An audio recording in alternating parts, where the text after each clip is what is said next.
All right, welcome to the Explainer. Today, we're going to break down the fundamental rules that govern literally everything that moves. From kicking a ball all the way to how planets orbit the sun, it all comes down to three surprisingly simple laws. So let's start with a really basic question, right? Why do things move? It seems so obvious. You push something and it goes. But what's actually happening there? This question, believe it or not, stumped some of the greatest minds for thousands of years. But here's the real kicker. The more important question is actually, why do things stop? Why doesn't a ball you kick just roll on forever and ever? The answer to this question is what completely flipped our understanding of the universe on its head.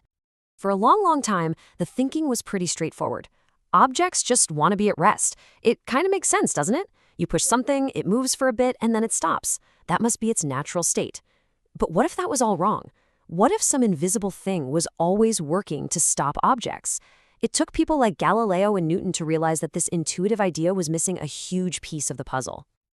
Okay, so to get to the real answer, we've got to wrap our heads around the cause of all this motion, a concept that scientists eventually nailed down as force. So what is a force, really? Well, it's not something you can see or taste, but you can definitely see what it does. It's the push that sends a hockey puck flying, the pull that opens a drawer, basically any interaction that tries to mess with an object's current state of motion. And this is where it gets really interesting. Forces basically come in two flavors, balanced and unbalanced. Think about a game of tug of war. If both sides are pulling with the exact same strength, that rope isn't going anywhere. Those forces are balanced. But the second one side pulls just a little bit harder, boom, the forces are unbalanced, and that's when you get a change in motion. This is a perfect way to picture it. So you try to push a heavy box. Step one, you push, but it doesn't budge. Why? Because that sneaky force of friction is pushing back with the exact same strength, balancing you out. Step two, you push harder. Still nothing. Friction is clever. It's increased to match your push. But then step three, you give it everything you've got. Finally, your push is stronger than the friction. The forces are now imbalanced, and the box starts to slide. It's that unbalance that makes all the difference. All right, so we know an unbalanced force is what you need to change motion. But what happens if there isn't one? Well, that brings us right to Sir Isaac Newton's legendary first law of motion. And here it is. It sounds a little dense, but what it's really saying is that the old idea of rest is natural is totally wrong.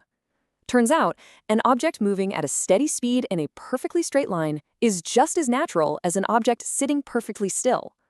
And Newton gave this resistance to change a super important name, inertia. You can think of it like this. Objects are kind of lazy. They just want to keep doing whatever it is they're already doing, whether that's sitting around or cruising through space. You feel this every single day. You know that feeling when a bus suddenly takes off and you get thrown back in your seat? That's your body's inertia trying to stay put. Or when a car slams on the brakes and you lurch forward? Yep, that's your body trying to keep moving forward. The key thing here is that inertia isn't some outside force pushing you. It's just a fundamental property of your own body. So, how do you measure inertia? Simple. It's all about mass. More mass means more inertia. It's exactly why it's so much harder to get a train moving from a standstill than it is a bicycle. The train has, well, a ton more inertia. Okay, on to the second law. This is where we get into the nitty-gritty, because it answers the next obvious question. When you do apply an unbalanced force, how much exactly does the motion change? To figure that out, Newton came up with the idea of momentum. See, it's not just about how fast something is going, it's also about how heavy it is. A slow-moving bowling ball has a lot of impact, and so does a super-fast cricket ball.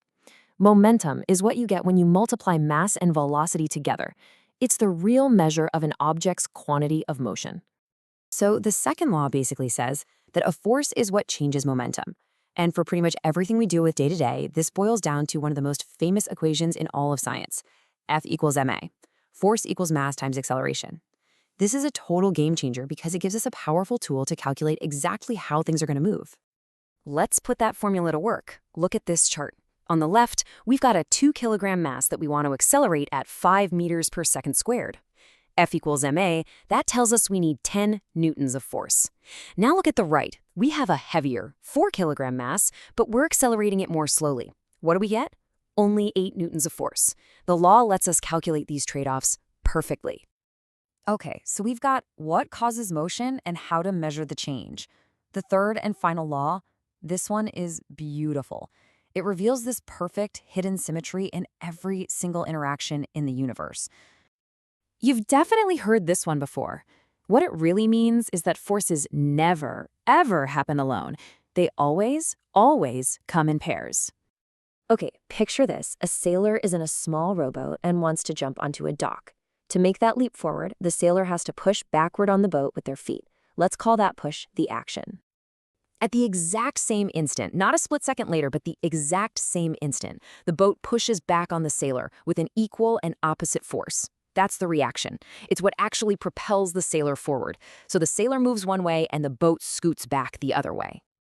Okay, but here's the part that trips people up. If the forces are equal, why don't the two objects move the same amount? The key is that the forces are acting on different objects. Think about a gun firing a bullet. The force pushing the bullet forward is the exact same size as the force pushing the gun backward. But the gun has way more mass, right? Way more inertia. So that same force gives the tiny bullet a massive acceleration, while the heavy gun just gets a little kick backward. So let's bring it all home. These laws aren't just some abstract stuff from a physics textbook. They are literally happening all around you every second of every day. It really boils down to this. The first law. Things like to keep doing what they're already doing. That's inertia. The second law, if you want to change what they're doing, you need a force. And F equals ma tells you exactly how much. And the third law, every single push or pull is a two-way street. An action and a reaction. Every step you take relies on the third law's action-reaction with the ground. Every time you're in a turning car, the first law is trying to keep your body going straight. These laws aren't just in a book. They are writing the story of every single moment. Now that you know the rules, can you see them at work? That's our explainer for today. Thanks for watching.